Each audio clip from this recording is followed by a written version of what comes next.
स्वागत है आपका इंडिया न्यूज के मंच में। मैं हूं आपके साथ राकेश टंडन और आज एक विशेष अतिथि हमारे साथ है। जी हां, मध्य प्रदेश के मुख्यमंत्री शिवराज सिंह चौहान साहब, बहुत स्वागत है आपका इंडिया न्यूज ITV फाउंडेशन पर सर, और बहुत शुक्रिया अपने व्यस्त कार्यक्रम में से वक्त निकालने का। कोशिश ये है सर, जो ये श्रृंखला है मंच की, उसमें हम राज्य बाय राज्य मुख्यमंत्रियों से बातचीत कर रहे हैं, समझने की कोशिश कर रहे हैं कि राज्य और केंद्र का समन्वय कैसा है, राज्य की दिक्कतें क्या है, राज्य के विकास का मॉडल क्या है, बैरिगेट्स क्या है।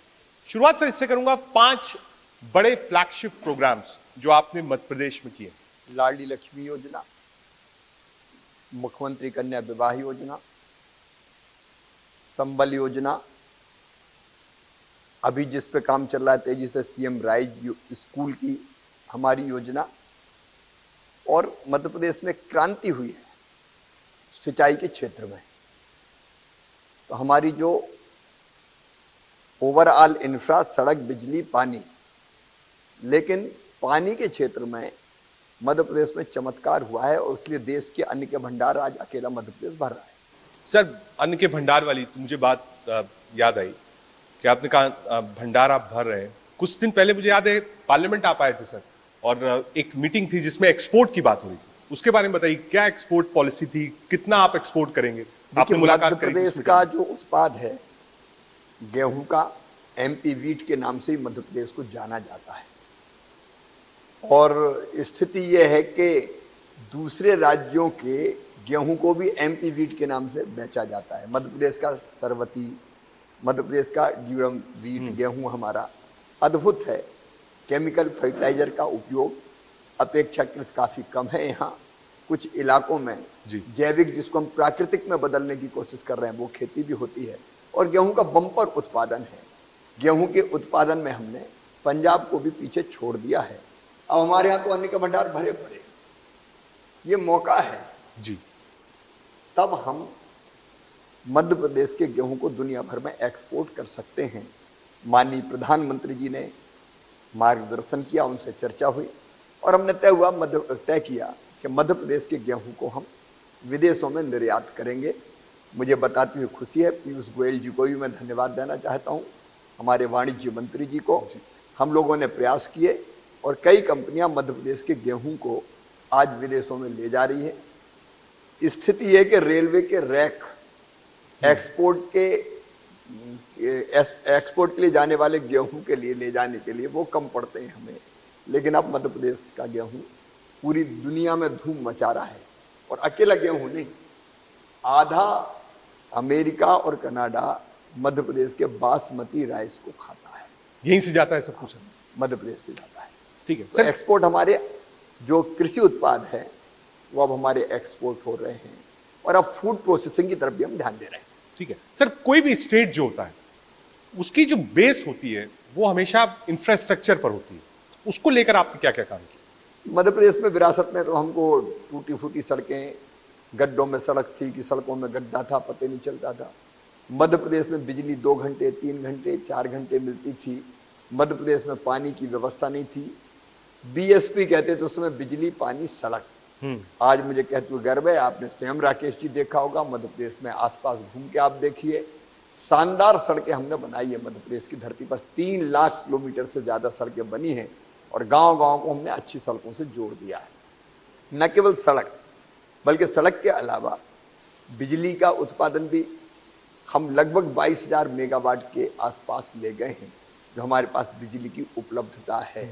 सोलर पर भी हम काफ़ी तेज़ी से काम कर रहे हैं, क्योंकि भविष्य की एनर्जी तो रिन्यूएबल एनर्जी है, और दुनिया को ग्लोबल वार्मिंग के खतरे से भी अगर हमको बचाना है, हमको पर्यावरण ठीक रखना है, तो हमको सोलर एनर्जी पर ज़्यादा ध्यान देना पड़ेगा। तो दोनों क्षेत्रों में हम विंड, सोलर, पहले हमने थर्मल लगाए, जाहिर है उस पर भी हम काफ़ी तेज़ी से काम हमने किया है। और तीसरी चीज़ मैंने सिंचाई का आपको बताया ही, लेकिन इसके अलावा इंफ्रास्ट्रक्चर में बिल्डिंग्स का निर्माण भी, और इंफ्रा में और आगे जाओ तो घरों का निर्माण भी इंफ्रा ही है एक तरह से। तो हमने सभी क्षेत्रों में काफ़ी व्यापक काम किया है। आज हमारे स्कूल कॉलेज की बिल्डिंग्स जो पहले हुआ नहीं करती थी, अस्पताल के भवन हो, अलग अलग विभागों के दफ्तर हो, और चाहे बिजली, पानी, सड़क हो, चौतरफा हमने इंफ्रा के क्षेत्र में काम किया है। ठीक है सर, पहले वाले उस पर आएंगे। बेटियों के लिए जो योजनाएं आपने चलाई, चाहे वो शादी की हो, कन्यादान की हो, पढ़ाई की हो, और हर राज्य अपने अपने हिसाब से चलाता है, और कुछ योजना अच्छी होती है जिसको दूसरे राज्य फॉलो भी कर लेते हैं। एक सर बात ये भी हुई, हमने देखा श्रीलंका में, और मैं जिस भी चीफ मिनिस्टर से बात करता हूँ ये बात समझना चाहता हूँ, जो क्राइसिस हमने श्रीलंका में देखा, उसके बाद मीटिंग दिल्ली में भी हुई, सेक्रेटरीज ने कहा कि बहुत ज्यादा फ्री बीज नहीं होनी चाहिए, जो इकोनॉमी है वो शैटर्ड होती है। क्या वो है ऐसा यहाँ पर कि जो बोझ होता है वो डायरेक्ट सरकार के ऊपर आता है जब आप बहुत सारी योजनाएं शुरू करते हैं? सरकार के सामाजिक दायित्व भी है। देखिए, मैं ये मानता हूं जी, कि सारी दुनिया में जितने भी लोग हैं, मनुष्य मात्र उनमें एक ही चेतना निवास करती है। न केवल मनुष्यों में बल्कि प्राणियों में भी एक ही चेतना है। मेरा अपना मान्यता है, और ये भारत की फिलॉसफी है। सिया राम में सब जग जानी का मतलब केवल सीताराम नहीं, ईश्वर सब में है, या उसी के अंश हैं हम सब, और इसलिए सबको सामाजिक न्याय देना ही हमारी ड्यूटी है, हमारा कर्तव्य है। और इसलिए प्रदेश की आर्थिक परिस्थितियों को ध्यान में रखते हुए हमको ज़्यादा रेवेन्यू लाने की भी कोशिश करनी चाहिए। चादर के बाहर पैर नहीं निकालनी चाहिए, लेकिन पैर पसार सकें इतनी तो चादर की व्यवस्था करनी चाहिए। तो मुझे खुशी है, मध्य प्रदेश में जब मैं मुख्यमंत्री बना, हमारा बजट 21,000 करोड़ का होता था, आज 2,89,000 करोड़ का, 79,000 करोड़ का हमारा कुल मिला के बजट है। तो हमने रिसोर्सेज इकट्ठे किए, अब उन रिसोर्सेज का न्यायपूर्ण वितरण सुनिश्चित करना होता है। और न्यायपूर्ण की बात जब मैं करता हूं, तो जो गरीब आदमी है, कल्लू पन्ना धन्नू मन्ना जुम्मन, उसका भी ध्यान रखना है। स्त्री और पुरुष में समानता लाने की भी हमको कोशिश करना है। बेटियों को, बहनों को न्याय दे सकें, उसके भी प्रयास हमको करना है। किसान को हम न्याय दे सकें, इसके प्रयास भी करना है। ये सस्ती लोकप्रियता के लिए नहीं, ये सामाजिक न्याय के लिए आवश्यक है। देखिए, धरती के संसाधनों पर सबका हक है। जो मनुष्य यहाँ पैदा हुआ है, मैं तो कहता हूँ मनुष्य नहीं, पशु पक्षियों का भी हक है, उनके हिस्से का तो उनको मिलना चाहिए। पेड़ पौधों का भी हक है, वो उनमें भी जीवन है, लेकिन मनुष्य को भी। आप डेली, मैंने मुझे बताया किसी ने डेली एक पौधा रोपण करते हैं, और टारगेट भी बनाया है कि बहुत सारे पौधे आपको लगाने हैं। लगातार हम ट्विटर पर देखते हैं कि वो पोस्ट आता रहता है। ये ख्याल सर कैसे? नहीं, मैं दोनों, एक बार मैं अपनी बात पूरी जी, कर जी, लूं जी, कि मैं जो कह रहा था उसका आशय ये है कि गरीब आदमी का भी संसाधन पे तो हक है। यहाँ की हवा, यहाँ की पानी, यहाँ की खदानें, यहाँ के खनिज, यहाँ के खेत, सब पे उसका हक है, लेकिन उसके पास नहीं है। और इसलिए जरूरी है उसको सामाजिक न्याय देने के लिए आप सुविधाएं उसको सस्ती दें, उसकी पहुंच के अंदर दें या निःशुल्क दें। प्रधानमंत्री श्रीमान नरेंद्र मोदी जी ने इसी सोच के कारण गरीब कल्याण योजना बनाई और निःशुल्क राशन दे रहे हैं। ये फ्री में बांटना नहीं है, ये सामाजिक न्याय है। ऐसे ही बेटियों के बारे में आपने पूछा, तो हमने लाडली लक्ष्मी योजना बनाई, क्योंकि सेक्स रेशियो यहाँ गड़बड़ था। 912 बेटियां 1000 बेटों पर पैदा हो। बेटी बोझ मानी जाती थी, बोझ। हमने तय किया बिटिया को बोझ नहीं रहने देंगे, बेटी को प्रदान बनाएंगे। हमने लाडली लक्ष्मी योजना बनाई, दी हमने सहूलियत है। उसके नाम से 30,000 रुपए के बचत पत्र जमा किए, और उसका फायदा उसको ये होता है कि पढ़ाई के समय उसको पैसे मिलते हैं, और जब वो बड़ी हो जाएगी तो सीधे 1,18,000 रुपया उसको मिलेंगे। पैसा हमारा गया, लेकिन उसके कारण एक सामाजिक क्रांति हो गई। आपकी 2012-13 में बेटियां 1000 बेटों पर 912 थी, अब 956 पैदा हो रही है। और मैं इस लिंगानुपात को समान स्तर पर लेके आने के लिए कटिबद्ध हूं। और अभी इसलिए कल ही हम लाडली लक्ष्मी 2 लॉन्च कर रहे हैं। तो मैं ये कहना चाह रहा था कि एक सामाजिक न्याय देना है आपको, रोटी कपड़ा मकान पढ़ाई लिखाई दवाई, ये कमिटमेंट है हमारा। लेकिन ऐसा नहीं कि आंख बंद करके प्रदेश को दिवालिया आप कर दो। और दूसरी तरफ इस धरती पर दूसरों का भी तो हक है कि जीव जंतु कहाँ जाएंगे, कीट पतंगे कहाँ जाएंगे, पेड़ पौधे कहाँ जाएंगे। पेड़ वाली बात आज जो ग्लोबल वार्मिंग हाँ।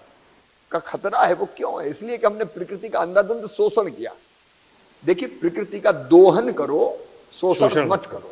दोहन और शोषण में अंतर है। आम के पेड़ में अगर फल लगे, आम के फल तोड़ लो तो ये है दोहन।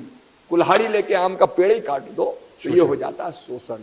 शोषण मत करो, दोहन करो। धरती से उतने ही लो जिसकी भरपाई धरती अपने आप कर सके। पेड़ उतने निकालो जितने आप लगा के उसकी भरपाई कर दो। हम काटते रहे अब हमको लगता है पर्यावरण अगर सुधारना है तो कई उपाय करने होंगे, उनमें से एक है व्यापक पैमाने पर वृक्षारोपण, हरियाली बढ़ाना, ग्रीन कवर बढ़ाना, फॉरेस्ट कवर बढ़ाना।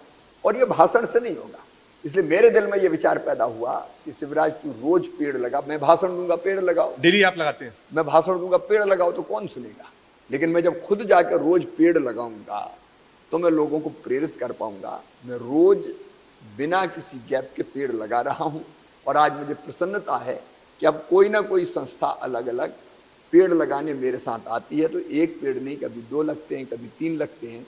तीसरी बात ये हुई कि मैं जहाँ जाता हूँ सबको पता है कि ये तो पेड़ प्रिय व्यक्ति है, तो पहले से पेड़ तैयार रखते हैं, तो बाहर भी जाकर मैं पेड़ लगाता हूँ। चौथी फायदा उससे ये हुआ कि हमने एक अंकुर करके एक पोर्टल लॉन्च किया और मैंने कहा कि भाई अपने जन्मदिन पर रोज मत लगाओ, जन्मदिन के दिन पेड़ लगा दो और अपलोड कर दो। आप मैरिज एनिवर्सरी के दिन पेड़ लगा दो, बेटा बेटियों के जन्मदिन पे पेड़ लगा दो, माता पिता की पुण्य स्मृति में पेड़ लगा दो। सहज ही वो जो स्मृति या जन्मदिन है आपका वो अद्भुत हो जाएगा और पर्यावरण को बचाने में आपका योगदान हो जाएगा।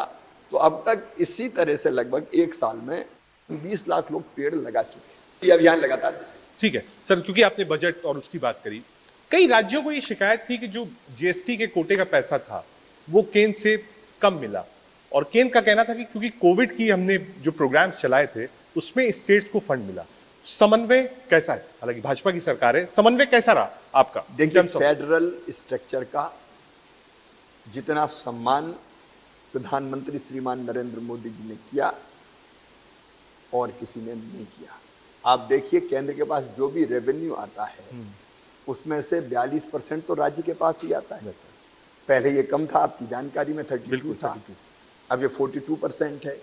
तो केंद्र जो इकट्ठा करता है उसका बड़ा हिस्सा राज्यों को पहले ही दे देता है। देखिए, हम संपूर्णता के साथ हमको सोचना चाहिए। हमारा अपना जो रेवेन्यू होता है वो हमारे पास रहता ही है। इसके अलावा जो रेवेन्यू होता है वो केंद्र प्रवर्तित योजनाओं के माध्यम से, कोई योजना 64 की है, प्रधानमंत्री आवास योजना 60% केंद्र देगा, 40% राज्य देगा। अलग अलग योजनाओं में केंद्र फिर पैसे भेजता है। तो केंद्र कहाँ कमी कर रहा है? अब ये तो नाच न जाने आंगन टेढ़ा, कोई ना कोई बहाना बनाना है तो और कुछ नहीं मिलता तो केंद्र हमारे साथ भेदभाव कर रहा है। ये गलत बात है। प्रधानमंत्री बहुत उदार मना है। प्रधानमंत्री उन राज्यों को भी जहाँ भाजपा की सरकार नहीं है खुल के भरपूर मदद करते हैं। वो इंसानियत के पुजारी हैं और समान रूप से सब राज्यों में, क्योंकि हर राज्य में जनता तो हमारी है, नागरिक भारत के हैं, हम सब भारत माँ के लाल, भेदभाव का कहाँ सवाल, किसी के साथ कोई भेदभाव ना हो, इसकी चिंता करें। ठीक है सर, क्योंकि भेदभाव की बात आई, मध्य प्रदेश सर इधर सुर्खियों में भी बहुत रहा।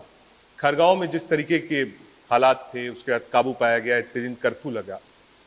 कांग्रेस ने बहुत स्पेसिफिक आपसे पूछूंगा, बहुत आरोप लगाया कि साहब देखिए ये लॉ एंड ऑर्डर फेलियर है, पहले से इसको रोका जा सकता था। दिग्विजय सिंह ने यहां तक बोल दिया कि ये तो बीजेपी के लोग थे जिन्होंने पैसा दिया और उसके बाद पत्थरबाजी करवाई वहां पर। दिग्विजय सिंह जी का या तो मानसिक संतुलन ठीक नहीं है या वो छपास की भूख मिटाने के लिए इस तरह के स्टेटमेंट्स देते हैं। हमने हमेशा अगर कानून और व्यवस्था के साथ किसी ने खिलवाड़ करने की कोशिश की है तो उसके खिलाफ सख्त कार्रवाई की है। आज नहीं हो रहा। जब मैं पहली बार चीफ मिनिस्टर बना तो आपने सुना होगा राकेश जी, मध्य प्रदेश के बड़े हिस्से में, विशेषकर उत्तरी हिस्से में डकैतों का आतंक था। चंबल के बीहड़ों पे कई फिल्में बनी है, आप जानते हो, डाकू पान सिंह, डाकू मान सिंह, पता नहीं कितनी फिल्में बनी है। लेकिन हमने तय किया कि मध्य प्रदेश में या तो डाकू रहेंगे या शिवराज सिंह चौहान रहेगा, दोनों एक साथ नहीं रह सकते। सारे डाकू या तो मारे गए या आत्मसमर्पण किया या मध्य प्रदेश छोड़ के भाग गए। तब से आज तक एक भी नया डकैतों का गिरोह मध्य प्रदेश की धरती पर सूचीबद्ध गिरोह पनपा नहीं। हमने सिमी के नेटवर्क को, जिनको श्रीमान दिग्विजय सिंह ने पनपाया था, उसको पूरी तरह से ध्वस्त करके रख दिया।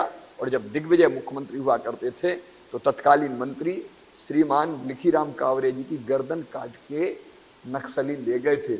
उस नक्सलवाद को हमने नियंत्रित करने का काम किया।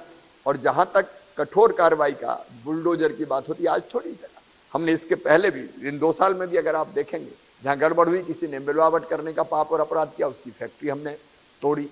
अगर किसी ने और किसी तरह की गड़बड़ की, बेटी के साथ अगर कहीं दुराचार हुआ, हमने रेपिस्ट को पूरी तरह से तबाह करके रख दिया। आर्थिक रूप से भी कमर तोड़ने का काम किया, अतिक्रमण और गलत चीजें थी उनको पूरी तरह से साफ कर दिया। सठम साठ्यम समाचारे, अगर कोई गड़बड़ करेगा तो राजदंड का विधान जो किया गया वो इसीलिए किया गया कि आप सख्त कार्रवाई करो। हमने सख्त कार्रवाई की है। छुटपुट घटनाएं कभी हो जाती है, वो भी नहीं होनी चाहिए, लेकिन आप देखेंगे पूरे मध्य प्रदेश की कानून और व्यवस्था की स्थिति को, तो मध्य प्रदेश में शांति है। अगर कहीं गड़बड़ कोई करता है तो हम सख्त कार्रवाई करते हैं उसके ऊपर। विपक्ष ये भी कह रहा है कि वो एक मॉडल था, योगी मॉडल उत्तर प्रदेश में, जिसमें बुलडोजर था, उनका वो वीडियो था चॉपर वाला, उन्होंने कहा बुलडोजर है, बुलडोजर बाबा आ गए। तो उसके बाद लोगों ने कहा कि साहब मध्य प्रदेश में भी इलेक्शन है, इलेक्शन गोइंग स्टेट है, कहा मामा का बुलडोजर आ गया और बहुत हिट चला वो बुलडोजर यहाँ पर। इसके पहले से हम बुलडोजर, मैंने आपको बताया हाँ। कि जब गड़बड़ हुई हमने कार्रवाई की। मैंने तो विवरण दिया कितने लोगों को हमने जो दुष्ट थे उनके खिलाफ कठोरतम कार्रवाई की है। ये केवल उत्तर प्रदेश के चुनाव परिणाम के बाद चर्चा में आ गई। हाँ, चर्चा में। पहले चर्चा में नहीं थी, लेकिन होता तब भी था, और आगे भी जहां गड़बड़ होगी हम सख्त कार्रवाई करेंगे। एक बड़ा क्लास है सर, वो कहता है कि आप बुलडोजर मत चलाइए, जो न्यायपालिका है उसको आप अपना काम करने दीजिए। एक बड़ा तबका है वो ये भी कहता है कि भाई अदालत ये काम करेगा, मुख्यमंत्री या राज्य सरकार बुलडोजर क्यों चला रहे हैं, लेट द कोर्ट टेक। भाई न्यायालय का काम न्यायालय करेगा। अगर किसी ने दुष्टता की है और अतिक्रमण करके रखा है तो हम बचा के रखें उसके अतिक्रमण को, उसको सेव करने की जिम्मेदारी हमारी है। अगर कोई गुंडागर्दी भी कर रहा है, लोगों को कुचल रहा है, परेशान कर रहा है, तो उसकी इलीगल प्रॉपर्टीज को हम लोगों ने तोड़ा है, उसमें कौन सी, और आगे भी तोड़ेंगे। इलीगल प्रॉपर्टीज क्यों रहनी चाहिए। हाँ, कोई शरीफ आदमी है उसने छोटा मोटा बना लिया तो उसको हम तंग नहीं करते, इतना भेद होता है। लेकिन अगर किसी ने सरकारी जमीन पे अतिक्रमण किया है, दबंगता के कारण अपना साम्राज्य खड़ा कर दिया है और गुंडागर्दी कर रहा है, तो उसको हम फिर कुचलते हैं। ठीक है सर, लेकिन उसमें सोशल मीडिया पे क्योंकि बहुत वायरल था ये, मैं आपसे भी स्पष्टीकरण पूछूंगा कि उसमें एक कोई मकान ऐसा था जो प्रधानमंत्री आवास योजना के तहत बनाया गया था, वहां पर भी उसकी पूरी जांच हो गई। मकान कहीं और बनाना था, बनाया कहीं और, इसलिए वो कार्रवाई हुई। ठीक है शिवराज, लेकिन ये माहौल देखिए, सिर्फ मैं मध्य प्रदेश की नहीं, एक लार्जर पिक्चर, लंबे समय से आप पॉलिटिक्स में आप देखिए, राजस्थान में भी दिक्कत है, दिल्ली में दिक्कत हुई, उसके बाद झारखंड में दिक्कत हुई। तो ये जो क्लैशेस हैं ये क्यों आखिर बढ़ रहे हैं? लोग ये जानना चाहते हैं कि रामनवमी पर ही बवाल क्यों होता है, जिस दिन हनुमान चालीसा का पाठ करिए हनुमान चालीसा को लेकर बवाल है, अजान को लेकर बवाल है। ये सारी चीजें एक साथ क्यों बढ़ रही हैं? देखिए, आप इतिहास उठा के देखिए, कांग्रेस के राज में कितने दंगे होते थे। आप एक नहीं कितने कांड है, मैं सीरीज वाइज गिना सकता हूं। एक नहीं, इससे कई गुना ज्यादा दंगे कांग्रेस के राज में हुए। आज दंगों की संख्या, जैसे मध्य प्रदेश जैसे राज्य में पहले हर साल दंगे होते थे, आप देख लें। अपवाद खरगोन था, जहां भी हमने सख्त कार्रवाई की। कोई दंगा हुआ है क्या? कोई दंगा नहीं हुआ। इक्का दुक्का घटनाएं जीवन समाज में होती है, लेकिन राजस्थान में जो कुछ हो रहा है मैं उसको बिल्कुल ठीक नहीं मानता। मैं कोई राज्य में भेद नहीं करता। देखिए, कोई गड़बड़ करेगा तो वो कोई भी करे, उसके खिलाफ सख्त कार्रवाई अपेक्षित है। वो आप नहीं करोगे तो गड़बड़ करने वालों को आप प्रोत्साहित करोगे। और हमने गड़बड़ करने वालों के खिलाफ कार्रवाई जाति और धर्म देखकर कभी नहीं की। अगर दुराचार करने वाले के मकानों को तोड़ा है, इलीगल प्रॉपर्टीज को हमने तोड़ा है, तो हम ये उदाहरण बता सकते हैं कि अगर किसी अलग पंथ और संप्रदाय की बेटी की तरफ भी आंख गलत उठी है तो उसको भी कार्रवाई आपने करी? हमने कार्रवाई करी है। ठीक है सर, लाउड स्पीकर को लेकर एक बड़ा विवाद है पूरे देश में। आप देखिए, महाराष्ट्र में भी है, राजस्थान में भी है, मुझे लगता नहीं अभी शायद मध्य प्रदेश थोड़ा सा अलग रहा है उससे। उस पर आपकी राय क्या है? लोग कह रहे हैं कि साहब आप अजान मत बजाइए, जो सुप्रीम कोर्ट का ऑर्डर है डेसिमल का उसको फॉलो करिए। पार्टियां कह रही हैं हम हनुमान चालीसा बजाएंगे। उसको लेकर एक ठीक ठाक राजनीति देश में हो रही है। लाउड स्पीकर को लेकर आपकी अपनी पॉलिसी, अपना माइंडसेट क्या है लाउड स्पीकर को लेकर? देखिए, हमारा देश सर्वधर्म संभाव वाला देश है।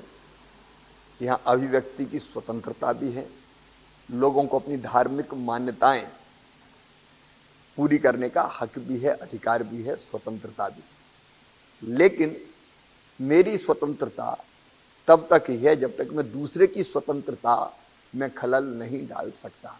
मुझे अपना हाथ घुमाने की स्वतंत्रता है, लेकिन मुझे हाथ घुमाने की स्वतंत्रता तब तक ही है जब तक वो हाथ मेरा आपके नाक या सिर पर ना लगे। अगर मेरा हाथ आपके सिर पर लगता है जाके, तो ये स्वतंत्रता तो मुझे किसी ने नहीं दी। मध्य प्रदेश में इस मामले में हमने कोई कार्रवाई अभी नहीं सोची है, लेकिन मेरा ये मानना है कि आप अपनी धार्मिक मान्यताओं का पालन कीजिए, लेकिन आप ही सुनिए ना। आप दूसरों को क्यों सुनाना चाहते हैं? जिसको नहीं सुनना उसको भी तो स्वतंत्रता है शांति से रहने की। और इसलिए मैं बिना किसी पंथ और संप्रदाय के ये बात कह रहा हूं कि आप अपनी स्वतंत्रता का उपयोग कीजिए, आप अपनी पूजा पद्धति अपनाइए, लेकिन दूसरे की स्वतंत्रता में खलल मत डालिए। आप उसी सीमा तक किसी चीज को बजाइए जिस सीमा तक वो आपको सुनाई दे, डिस्टर्ब ना करे किसी को। आपको आनंदित करे। आप प्रेम से करिए, उत्साह से करिए, लेकिन वो दूसरों को परेशान कर रहा है और दूसरे बिलबिला तिलमिला रहे हैं, ये हक नहीं है किसी को। इसलिए माननीय सर्वोच्च न्यायालय ने जो निर्देश दिए हैं उनका पालन ही इसका समाधान। ठीक है सर, एक और चर्चा है, कई बीजेपी शासित मुख्यमंत्रियों ने कहा, संघ प्रमुख ने भी कहा, यूनिफॉर्म सिविल कोड का वो वक्त है जब उस पर हमें बातचीत करनी चाहिए, उस पर काम करना चाहिए। आपका मत उस पर? कि यूनिफॉर्म सिविल कोड होना ही चाहिए। हम एक देश के नागरिक हैं, सब नागरिकों के लिए समान कानून क्यों नहीं होना चाहिए? ये बहुत एवरेज बुद्धि से भी समझा जा सकता है कि हम अपनी मान्यताएं माने, लेकिन कानून की नजर में तो सब बराबर हों। और इसलिए उत्तराखंड ने उस दिशा में काम प्रारंभ किया है। मैं खुद भी ये मानता हूं कि कॉमन सिविल कोड आना ही चाहिए। सर, क्योंकि इलेक्शन गोइंग है, तो आगे का फ्यूचर क्या है सर? मध्य प्रदेश को आगे कैसे देखते हैं और क्या चीज आप करना चाहते अरे हैं? मध्य प्रदेश तेजी से आगे बढ़ कैसे रहा आगे है। बढ़ाएंगे? कोविड के काल में देखिए, मध्य प्रदेश है जिसकी हमारी आर्थिक विकास की दर करंट प्राइजेज पे 19.7% है, देश में सबसे ज्यादा। जीडीपी में हमारा योगदान देश की, जो पहले कभी 3.6% हुआ करता था, अब बढ़ के 4.6% हो गया है। चारों दिशाओं में हम लोग काम कर रहे हैं। हमने आत्मनिर्भर मध्य प्रदेश का रोड मैप बनाया। प्रधानमंत्री जी ने हमें मंत्र दिया आत्मनिर्भर भारत का। आत्मनिर्भर भारत के लिए आत्मनिर्भर मध्य प्रदेश, उसके 4 प्रमुख पिलर हैं। एक इंफ्रा, जिसमें हमको काफी काम करना है। और जब इंफ्रा की बात करते हैं तो अगर उसको व्यापक रूप से देखें तो उसमें सिंचाई की योजनाओं से लेके और फूड प्रोसेसिंग तक मैं सबको समाहित कर लेता हूँ। उसमें एक्सपोर्ट से लेके, क्योंकि उसके लिए भी इंफ्रा की जरूरत होती है। तो एक इंफ्रा, नंबर 2 एजुकेशन और हेल्थ, इसमें हमको काफी काम करना है। इसलिए सीएम राइज स्कूल हमारे बन रहे हैं। हेल्थ सर्विसेज को हम लगातार विस्तार देते चले जा रहे हैं। तीसरा, गुड गवर्नेंस हमारा फोकस है। लगातार एक नहीं अनेकों योजनाएं हमने बनाई। सीएम हेल्पलाइन, समाधान ऑनलाइन, लोक सेवा केंद्र, वन डे गवर्नेंस, हमने सिटीजन चार्टर का पालन करने के लिए हमने public service delivery guarantee act बनाया। आम आदमी को कोई दिक्कत ना हो उन चीज़ों को देना। वीआईपी कल्चर हमने खत्म किया है। मध्य प्रदेश में मंत्रियों को सलामी नहीं दी जाती, नहीं तो पता है दिन भर मंत्री जी आ रहे हैं और गार्ड खड़े हैं और जब तक साहब नहीं आएंगे सलामी नहीं होगी। उस तरह की चीज़ों को हमने समाप्त करने का काम किया। आम आदमी को कैसे हम और ज़्यादा सुविधा दे सकें, और उसके साथ साथ हमने अर्थव्यवस्था और रोजगार, मध्य प्रदेश में महीने में एक दिन रोजगार दिवस होता है और उस दिन हम सेल्फ एम्प्लॉयमेंट की जितनी योजनाएं हैं उनको सबको एक साथ लाभान्वित करने का काम करते हैं। 12 जनवरी को हमने 12 जनवरी को हमने शुरू किया था, स्वामी विवेकानंद जी की जयंती पर 5,26,000 लोगों को स्वरोजगार की योजनाओं का लाभ देके रोजगार से लगाया। इसके बाद 16 फरवरी को किया, 5,04,000 को दिया। इसके बाद 31 मार्च को किया, 3,33,000 को किया। SLVC की मैं हर महीने बैठक लेता हूँ। इस बार बैंकों ने मुझसे ये आग्रह किया कि चूंकि हमको टारगेट सेट करना पड़ता अप्रैल में, तो अप्रैल में मत कीजिए, मई में करिए। अब मई में फिर हमारा 28 मई को फिर रोजगार दिवस हो रहा है। तो अर्थव्यवस्था, उसके साथ साथ रोजगार के अवसर बढ़ाना, अर्थव्यवस्था को मजबूत करना है, तो इन्वेस्टमेंट ज़्यादा से ज़्यादा लाना, उसके लिए हम सब तरफ काम कर रहे हैं। अभी हमारा स्टार्टअप्स का भी एक कार्यक्रम होने वाला है। माननीय प्रधानमंत्री जी 13 तारीख को आशीर्वाद देने वाले हैं। तो हर दिशा में हम लोग काम कर रहे हैं। मध्य प्रदेश का भविष्य बहुत उज्जवल है। बेरोजगारी सबसे कम बेरोजगारी की दर मध्य प्रदेश जैसे राज्य में है। हम तेजी से आगे बढ़ रहे हैं। पर कैपिटा इनकम जो कभी कांग्रेस के राज में होती थी 13,000 रुपया, अब बढ़ के 1,23,000 रुपया हो गई है। अभी हमको और काफी आगे बढ़ना है, क्योंकि मंजिल अभी दूर है। अभी पड़ाव हमने प्राप्त किए हैं, लेकिन हम तेजी से आगे बढ़। ठीक है सर, ये रोजगार की बात हो गई। महंगाई को लेकर विपक्ष बहुत घेरता है सर, और इसी से जुड़ा हुआ सेकंड पार्ट, पेट्रोल और डीजल के प्राइस हाइक। एक लंबी बहस देश में इस बात पर है। जब जीएसटी लाया गया था, अरुण जी ने जब लोकसभा में इंट्रोड्यूस किया था, तो उन्होंने कहा था कि एम्बिट आने वाले समय में हम इस पर विचार करेंगे, लेकिन उस पर आम सहमति नहीं बन पाई। आप मानते हैं as a chief minister Madhya Pradesh कि जीएसटी के एम्बिट में अगर आए तो जनता को ज्यादा फायदा होगा? आम सहमति बननी चाहिए। देखिए, केंद्र और राज्य, हमारे यहाँ संघीय व्यवस्था है, अलग अलग अधिकार है। और अब तक अभी भी जो जीएसटी लेके आए, मैं प्रधानमंत्री जी को धन्यवाद दूंगा, अरुण जी को धन्यवाद दूंगा, सबकी सहमति से जीएसटी आई देश में। अब अगर जीएसटी में कोई नई चीज शामिल होनी है तो वो भी सहमति के साथ होना चाहिए। संघीय ढांचे में राज्यों से भी बात करके, चर्चा करके, सहमति बना के हमको करना चाहिए। ठीक है सर, कमलनाथ जी यहीं पर हैं।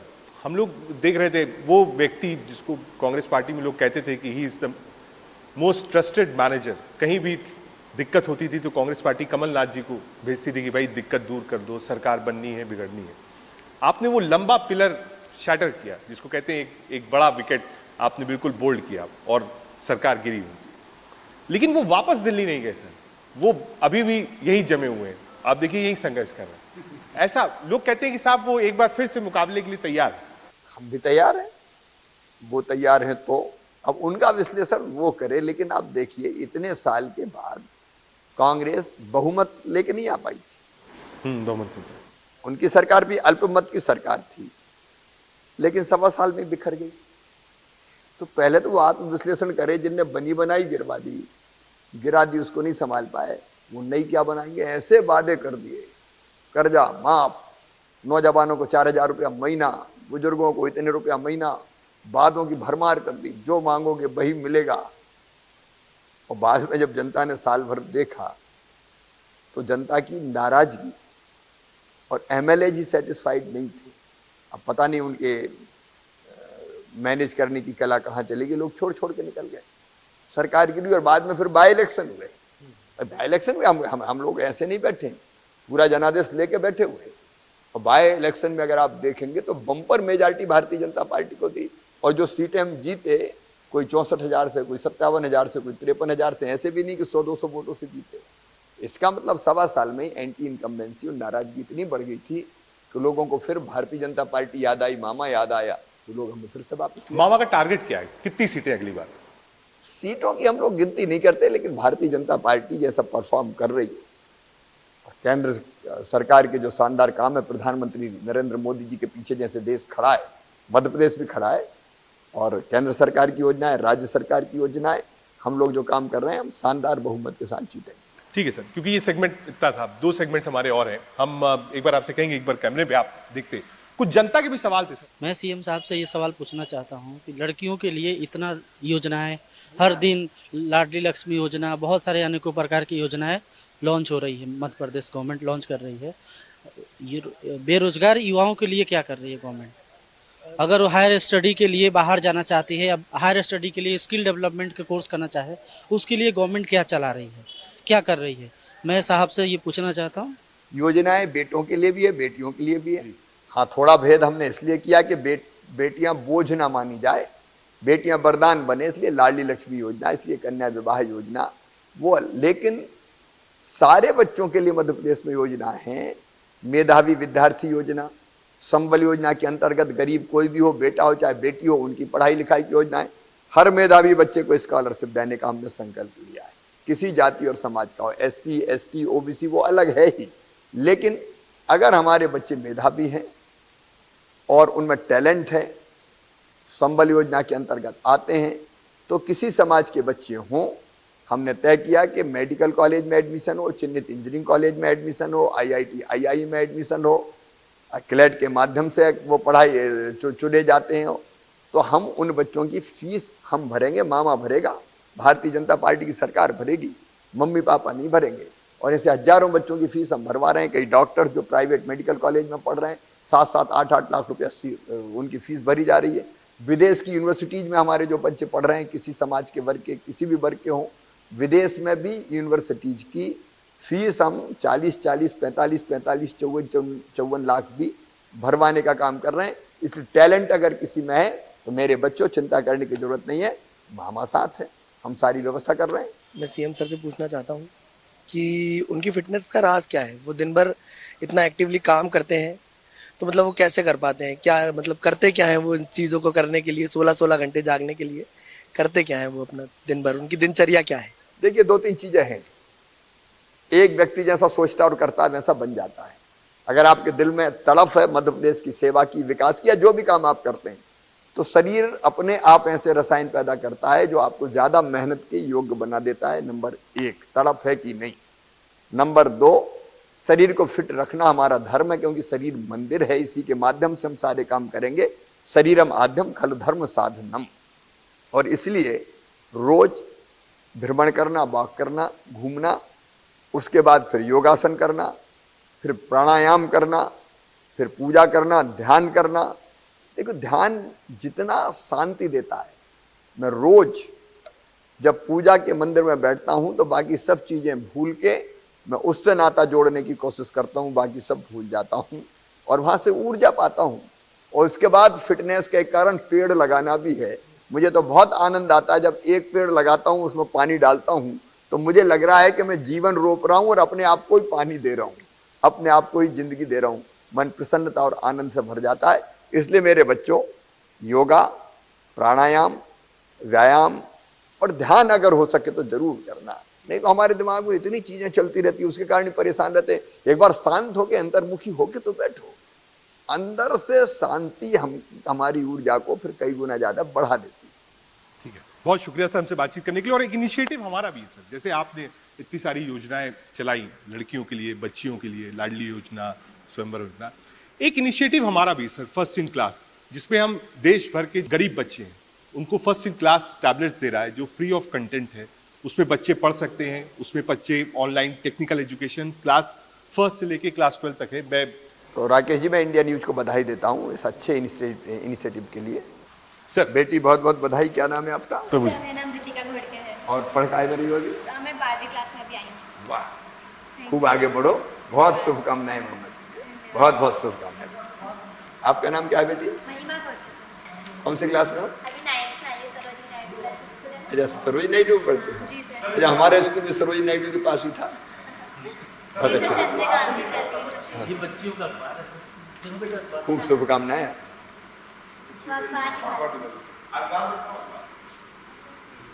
सर, तो हम बच्चों की जो स्टोरीज होती हैं, उसे हम अपने बाल अखबार में बच्चों की खुद की जो लॉकडाउन में बच्चों ने अपनी कहानियाँ लिखी थी, तो हमने एक बाल अखबार में उसे मेंशन किया था और इसके सर के माध्यम से हमने इसको आगे भी बढ़ाया था। और ये कैसे निकालते हो बाल अखबार? लिखते हैं खुद? सर, हम खुद लिखते हैं। और ये कहाँ स्कूल में बांटते हैं इसको या कहाँ? बाल सर, अभी अखबार? तो हम अपनी एक बस्ती स्तर पर अच्छा, बस्ती स्तर पे दीवार करते पर बनाई हमने। ओके। ये बच्चों की दीवार हमने शाहपुरा थाने में बनाई थी सर। तो जिसमें बच्चों के साथ जो क्राइम्स होते हैं, हमने उसको एक निर्देश दिया था कि आप बच्चों की सुरक्षा कितनी आवश्यक बहुत होगी। सुंदर बनाई बेटी, बच्चों की सुरक्षा के लिए बच्चों की वो दीवार। बच्चों के अधिकार बच्चों ने बनाई। हमारे बाबा नगर बस्ती के बच्चों ने मिलकर बनाई है। बहुत अच्छी, धन्यवाद। बहुत बधाई, बहुत शुभकामनाएं। खूब आगे बढ़ो, थैंक यू।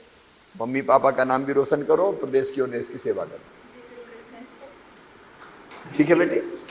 ठीक है सर, थैंक यू। आपको भी बहुत बहुत धन्यवाद। बधाई सर। ये फर्स्ट इन क्लास टैब है और कोशिश हमारी यही है कि जो गरीब बच्चे हैं वो हम कोशिश करें कि बहुत वो बहुत धन्यवाद आप। बच्चे करें। बहुत धन्यवाद Rakesh thank ji. You sir, thank you so much, thank you.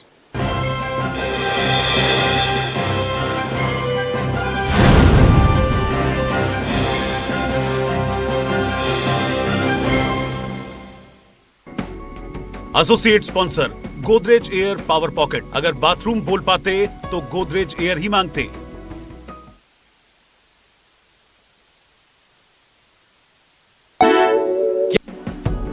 Associate sponsor